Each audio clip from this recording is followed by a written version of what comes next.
सनातन परंपरा में जब भी यज्ञ की बात होती है, सबसे पहले जिस तत्व का स्मरण होता है वो है अग्नि। पर प्रश्न ये है, क्या अग्नि केवल जलने वाली आग है या फिर उसके पीछे कोई दिव्य चेतना छिपी है? वैदिक काल में अग्नि को केवल एक भौतिक तत्व नहीं माना गया, बल्कि उसे देवता कहा गया। अब प्रश्न उठता है, अग्नि को देवता क्यों कहा गया? इसका उत्तर केवल आस्था में नहीं, बल्कि गहन वैज्ञानिक, दार्शनिक और आध्यात्मिक समझ में छिपा है। सनातन दर्शन में कहा गया है, देवता वो हैं जो प्रकाश दें, परिवर्तन करें और जीवन का पोषण करें। अग्नि इन 3 गुणों का प्रतीक है। पहला, अग्नि प्रकाश है।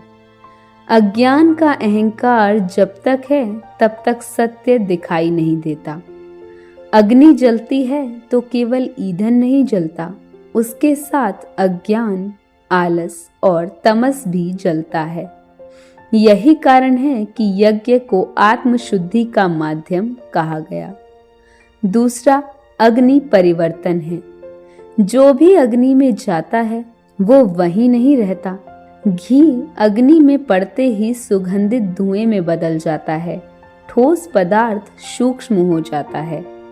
ये हमें सिखाता है कि जब अहंकार, क्रोध और लोभ यज्ञ अग्नि में अर्पित होते हैं तो वो ऊर्जा बनकर ब्रह्मांड में विलीन हो जाते हैं। तीसरा, अग्नि जीवन की आधारशिला है। सूर्य स्वयं अग्नि का विराट स्वरूप है। सूर्य से ही अन्न उत्पन्न होता है, अन्न से प्राण चलते हैं। इसलिए अग्नि केवल यज्ञ कुंड में नहीं, हमारे भीतर भी जलती है। आयुर्वेद कहता है, जठराग्नि के बिना जीवन संभव नहीं। यदि जठराग्नि कमजोर है तो रोग जन्म लेते हैं, यदि संतुलित है तो शरीर मंदिर बन जाता है। इसी कारण कहा गया है, यथा पिंडे तथा ब्रह्मांडे। जो ब्रह्मांड में है वही शरीर में है। अग्नि बाहर भी है और भीतर भी। यज्ञ में अग्नि को देवताओं का दूत कहा गया। क्यों? क्योंकि सनातन दर्शन में देवता आकाश में बैठी कोई कल्पनाएं नहीं है। देवता प्राकृतिक शक्तियां हैं।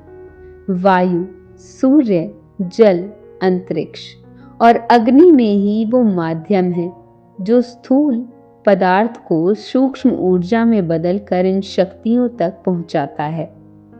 यज्ञ के दौरान मंत्रोच्चार से उत्पन्न ध्वनि तरंगे और अग्नि से उठती ऊष्मा मिलकर वातावरण को शुद्ध करती हैं। आज आधुनिक विज्ञान भी मानता है कि यज्ञ से उत्पन्न धुएं में एंटी बैक्टीरियल गुण होते हैं। हवा शुद्ध होती है, वातावरण संतुलित होता है। पर हमारे ऋषियों को ये ज्ञान हजारों वर्ष पहले था। यज्ञ इसलिए नहीं था कि देवता प्रसन्न हो जाएं। यज्ञ इसलिए था ताकि मनुष्य स्वयं देव तत्व की ओर बढ़े। अग्नि साक्षी है। विवाह में भी अग्नि साक्षी होती है, क्योंकि अग्नि झूठ नहीं स्वीकार करती है। जो असत्य है वो जल जाता है, जो सत्य है वही टिकता है।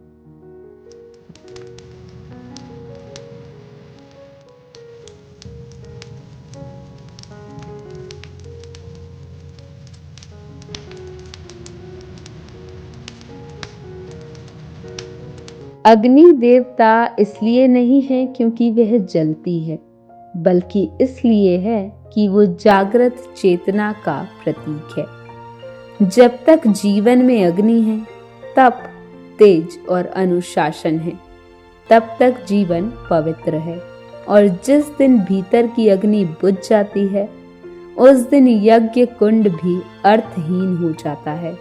इसलिए कहा गया है, अग्नि देवो भव, यानी अग्नि ही देव है। क्योंकि अग्नि हमें सिखाती है स्वयं को जलाकर भी दूसरों को प्रकाश देना। उम्मीद करती हूँ आप सभी को ये जानकारी बेहद पसंद आई होगी। वीडियो को लाइक और चैनल को सब्सक्राइब करना ना भूलें। जय सनातन।